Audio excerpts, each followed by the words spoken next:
Essentially, we're looking at how fast should my arms be lowering while how fast my torso should be rotating into the golf ball. Bingo. So in everyone's golf swing, there is this proper blend, again, per player, of how much their ribs are rotating relative to how much their arms are lowering.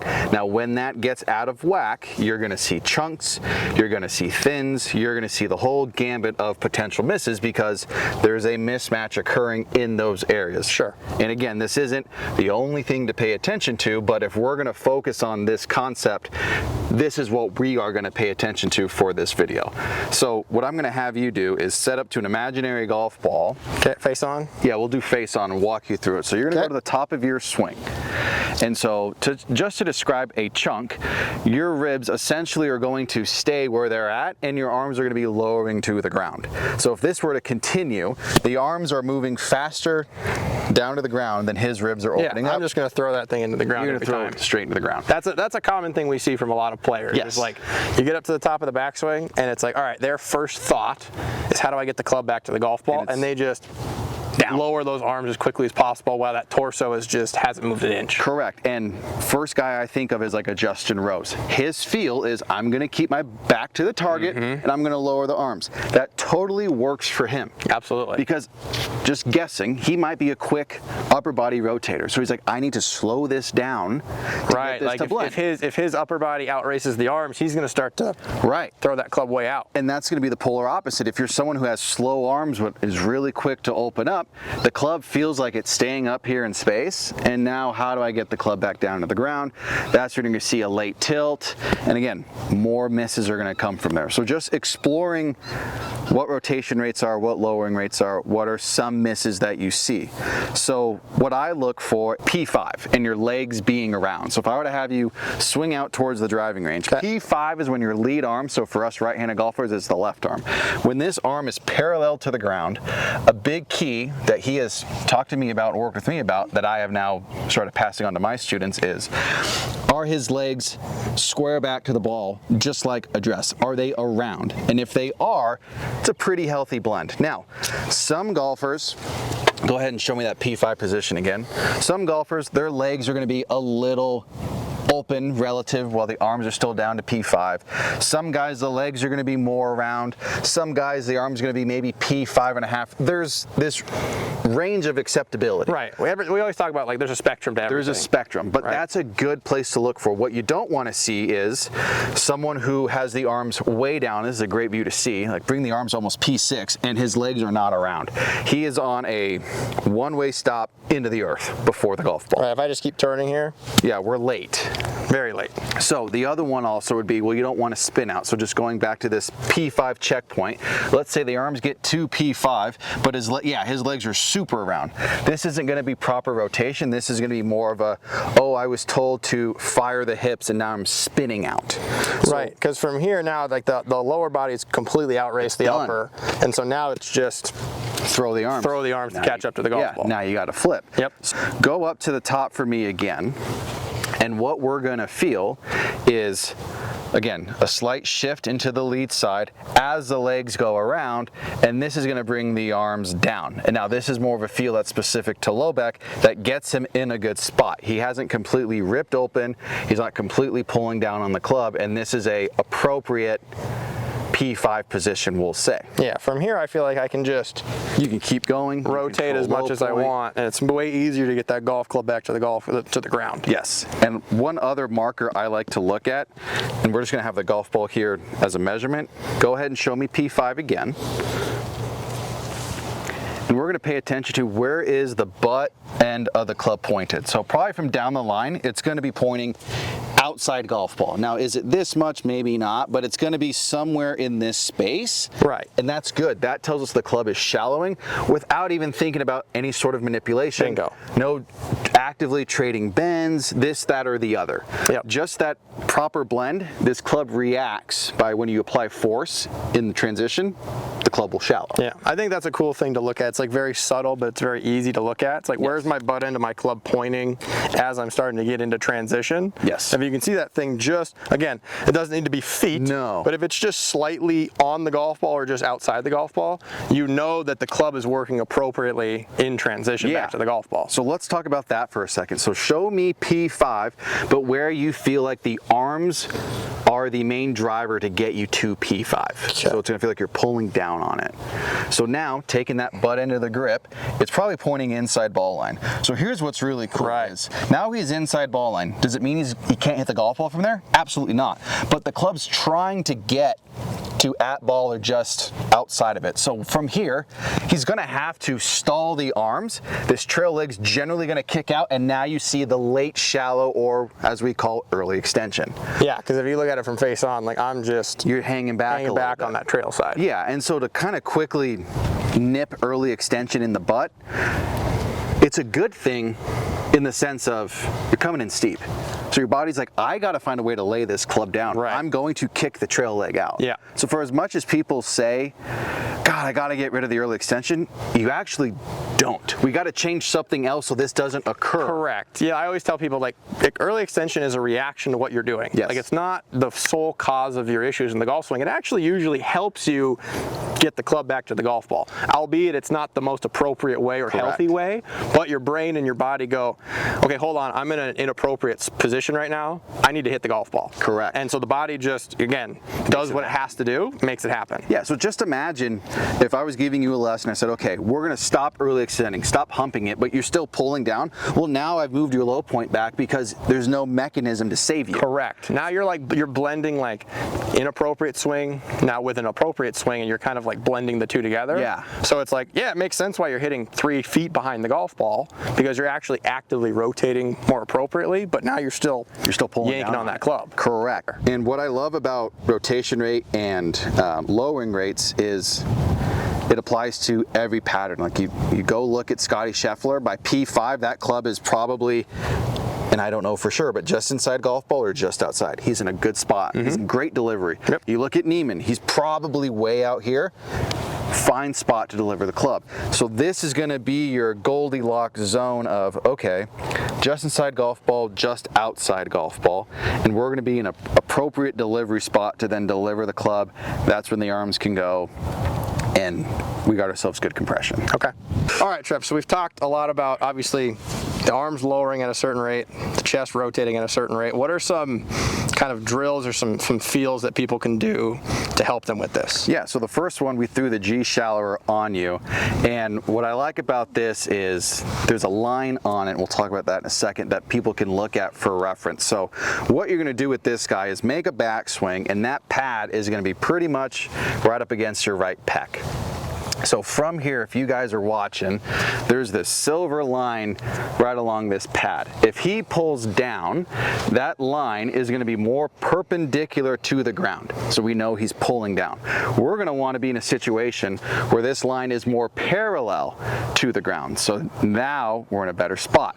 Now, is it perfectly going to be parallel? No, but we want it working in that direction, because now club head's laying down, appropriate amount of rotation versus the arms lowering. He's going to be in a much better spot to hit this ball.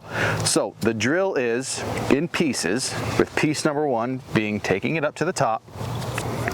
Okay, piece 1. Piece 2 is starting a downswing where this pad feels like it's pushing into his right pec to about P5. And then from there, piece number 3 is going to rock it back a little bit and chip this ball out there. And there you go.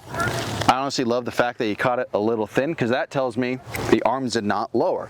Probably felt like you were looking at the ball this way. Yeah, I really did. Like as I was getting into the shot, I was very uncomfortable. I was like, okay. Yeah. Very much in a lot of side bend there on my trail side. So we're going to do that one more time. I'm not going to walk you through it. We'll just have you demonstrate the pieces. Okay, so up, P4, P5. Much better. Yeah, and so what that really trains us to do is get the body rotating, or the ribs rotating, and this lead arm starts to work almost back. So it's not us keeping the arms up and back, but because the ribs start to rotate into it, you close this gap so the arms stay up without you leaving them up. That's another big thing we hear. Well, I was told to leave my arms up and rotate.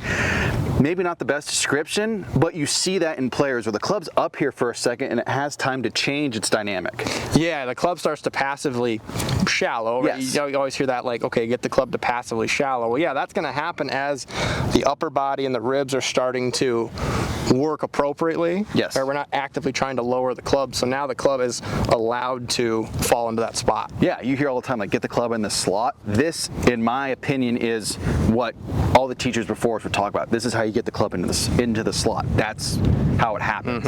And what's really cool is if you grabbed a water bottle, is what you start to see with the arms is this trail arm starts to work down and towards, while the lead arm feels like it goes up and back. So you get this little shallowing effect, or when a force is applied on the club, you get it to shallow, but the arms, relatively speaking, stay up, but the body has opened up so much more, versus that's no good, because now you're way up here and you're tall. Yep. So again, kind of, I wouldn't say myth busting, but clarifying what people are meaning when they say leave the arms up, shallow, etc., etc. Yeah, we're not trying to keep the club up here and just turn. We're trying to let the arms and the club passively work, but we're not actively putting them into a certain spot. Yes, you get a little bit of more lead arm working internal, so you can think elbow points more up towards the sky, or the lead palm points more to the ground, and this trail arm starts to work down in front of you. And again, you're not sitting here going, oh, do this, because now you're going to start to leak into some extension. It's just these passive things happen through some good rib rotation. Yeah. So now what I'd like you to do is we're going to do this in two pieces. You're going to go up to the top, and from P4, you're going to try and feel that squeeze, meaning that pad's going to go into your pec, and then we're going to hit this ball. Okay, so I'm going to go P4, pause, up to here, start from there. Feel it push, and then straight into the ball. Yep, you're going to go from the top. Okay. So up, pause, squeeze, go. Yeah. Yeah, and immediately I can feel myself, again, we're talking about where I'm feeling like I'm at an impact. Way down there. I'm like way more here, again, exaggerated for me, but I'm way more in the shot for a lot longer than I am when I usually stand up. Yeah, very cool. You and I fall in the campo, we go from the top, and it's always been, I mean, we were always taught up one, go two, and it was always this. Yes. So our arms were way faster than our bodies, so then we get that extension, starts to leak into some low back problems because we're doing it inappropriately. Yep. Versus, boom, now we're in a good spot. Now the arms have all this free passage down to the ball. So now what we're going to do, if you don't have a G shallower, lineman stick. We're going to put this underneath your right armpit. A portion's going to be underneath there. Make sure you guys squeeze it tight and it's in there. So it'd be under the trail arm, right? If we had a left-handed golfer, it'd be under the trail. So now what we're going to do is make a backswing up until the point the stick is on his arm.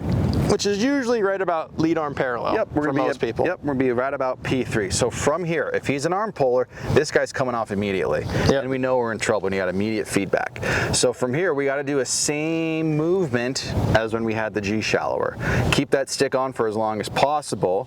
So we need rotation and we need a little bit more side bend. Yes. Versus if you have the tendency to arm pull, you're going to be in trouble. Yeah, this is a drill and exercise I love to give students, just because from a kinesthetic standpoint, it's so cool to be able to get up, obviously to lead arm parallel, and just feel what the body has to do. Correct. To maintain that connection. Correct. Right? You're just like in slow motion. I'm just trying to feel where are the ribs moving, what are the arms doing to maintain that connection. It's really cool to just get that feedback immediately. Yeah, and again, if someone gets this drill and they're like, man, like it's really hard to hit golf balls, well, let's take a step back and not even hit them. Yeah. You can sit in a mirror for hours and just play with that, and like you said, kinesthetically your body's like, well, the objective is to do this. Okay. And things just start to happen again. A lot of passive reactions occur without trying, okay, well, I heard to do this, and then all of a sudden you're like, I'm so whacked out, man, I don't even want to like try anymore. Correct. So I know this is when you give a lot of students of yours, so walk me through how you tell them to do this drill. Yeah, so if I was explaining this or giving this drill to a student, I always tell them to never start with a golf ball. So it's always just, if they're on turf, if they're on grass. If they're on grass, I'll have them put a tee in the ground, just to kind of get them used to interacting with the turf appropriately.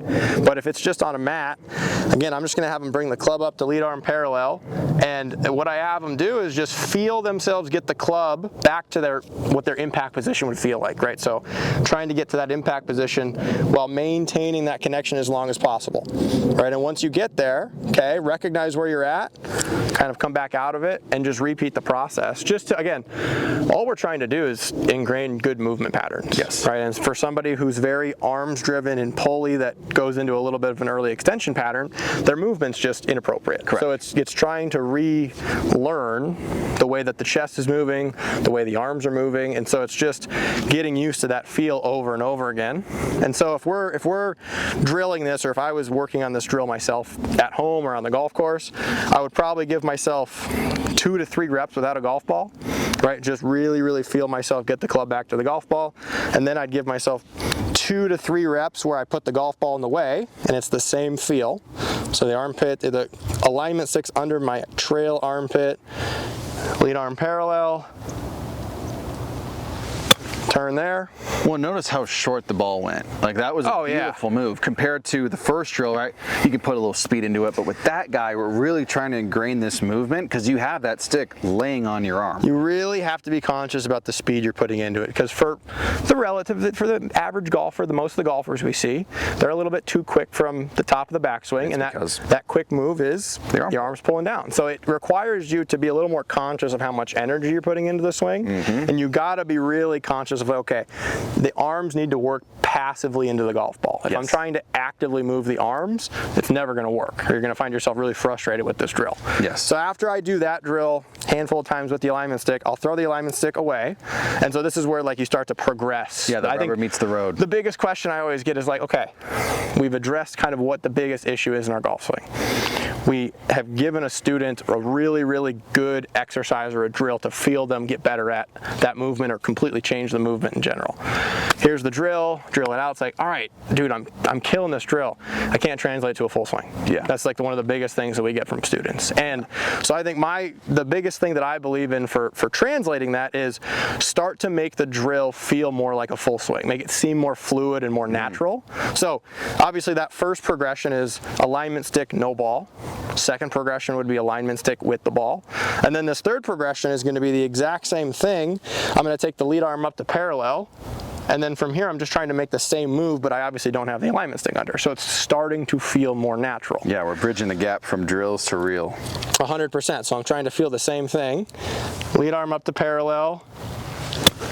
That felt pretty similar. The reaction of the golf ball told me that that was pretty dang close to what I was doing. And what's great too is, like, for folks at home, you take a video of maybe doing the drill once or twice with the stick, another video without, compare side by side, and you go, okay, looks like I got to go back, or you know what, it looks pretty similar, let's keep grooving. Yep. So just being in that constant loop of, okay, where am I at, how well is this transferring, do I need to make adjustments? Yep. And then if you really feel like things are progressing with, obviously these are very freezer drills, like we're stopping at a certain point, we're starting again. If you feel really comfortable with that, it's okay, that last really like test to see how you're progressing is start at address, get the lead arm up to parallel, back to the golf ball, all in one fluid swing. Again, how do I translate a drill to a full swing? This is the best way to do it. So I'm going to feel the same thing. Again, the golf ball is not going to go more than 50 yards for me. I'm trying to make the same speed, same rate of energy in the swing, but it's all just one fluid swing. Well, what I love about it too is we're challenging folks to make full range of motion relative to the drill, but we got to dial back the speed. Yes. And for guys or gals who are really quick with the arms, it's almost impossible because the arms, they're meant to go fast. That's where the power is at the bottom to deliver this golf ball or this golf club. But to get you into delivery, we got to match rotation rates versus the arms lowering. Yep. You got to really challenge yourself to be in conscious control of your speed of your swing throughout the entirety of the drill or your practice session, because for a lot of people and some of my students, it's like really the biggest challenge we have is just controlling the speed. Yep. Right. And when people are used to yanking down on the arms, the conscious level it takes to control that speed is tough. Very tough. Very tough. So what I'm going to have you do, the last one, I got this from TC, we're going to use same thing, alignment stick and a club. You're going to take the club in your trail hand, just like me. Okay. If I had an alignment stick, I'd be holding it in my left hand, resting it on my trail elbow, and it should also start to kind of settle in your lead elbow. So you're gonna be like this, looking like me, where it's resting in both elbows. Bingo. So now we're gonna swing it to about lead arm parallel. And then when you get there, put your left hand on the club. So it's relatively, one, you get to see where my arm's at. If you're too high, you might find yourself, or if you're too much that way. Yep. So that's a little bonus you get to see. But generally, you're going to be here where the alignment stick will hold, and you'll play with it to where it's 50-50. Just balancing on my forearm. Yes. So now we got to start transition. How long can the club or his hand stay up here in space, but the outside part of the stick starts to tip back? So if I were to sit here and help him, he's going to do transition, and can it fall back, fall back, fall back, and just crank it out as much as you can. Go, go, go, go. Yeah. And see how much higher his arms are, but he's open. So if he were to swing, this stick is eventually going to fall back behind him, but he's going to be falling into the inside. So helping him again, he's going to max it out. And look how much that club falls behind him. Are we really wanting him to do that? No. But if he's been an arm puller, he's never had that feeling in his life. That's not correct. So we're gonna max it out, because as soon as I introduce this golf ball, this thing's gonna go eat that much. It's gonna move fractionally. Correct. Exactly. So we'll go up to the top. I'll help you get set here. And now he's gonna try and leave the arms up forever, crank that stick back, and tap this ball. Right? Check the tape. Probably didn't fall too much, but it did fall a little bit. Now we're going to do one incorrectly, where he's just going to... Oh, I can do that. Yeah, he's just going to straight yank this club into the ground. And what's nice is hopefully you guys can watch this back and see how does the alignment stick react if he pulls down. Well, he chunked it. That's even better. Yeah. It's even better. So... Clear difference, right? Lowering the arms and pulling down versus not. So again, what I really like about this drill in particular is how much it requires the arms to stay up, but we still get the arms playing in space. So this is where I talked about the left arm feels, or the lead arm goes up and back, but the trail arm goes down and forward. It leaks him into some side bend. The club reacts by laying down. He's free and clear to drop this club on the ball. So that's how I would do that one. Get it set, get it to react, hit a ball. Same thing with your drill. Take the stick off. Yeah, it's just progressing through. Yeah. This one, for me at least, from the 3 we've worked on, this is probably the most uncomfortable one. So this is probably the drill that I would have to spend the most time on without a golf ball, to just feel myself work the club, work the arms appropriately. Obviously check myself on video to make sure things are working appropriately, and then introduce the golf ball. I think a mistake that a lot of players get into is like they'll try to introduce the golf ball too quickly into a drill, especially if it's a brand new movement pattern that they've been introduced to. It's exciting. It's exciting. You're on the range, you want to hit golf balls, but in reality, like a lot of the stuff that we do here can be done in a garage, in someone's backyard, because again, we're training lowering rates of the arms versus rotation rates of the chest. That's not something that we need the golf ball to give us feedback on. No. That's the feedback comes from the video camera that we record ourselves on, or the mirror that we practice into. Obviously, introducing the golf ball provides an extra layer of feedback, but it's not that direct feedback. Correct. Guys, thank you so much for watching this video. A quick shout out to Tyler Kuntz, TC. He's been a great resource for Lobeck and I. Drops a ton of knowledge. Great guy to learn from. Yep. Thank you guys for watching our video. If you liked it, drop a like, comment, subscribe so you don't miss any other future videos. Also, please follow us on all of our other social medias. Yeah, speaking of social media, we're super excited to announce X Factor Golf has launched a golf-based subscription app.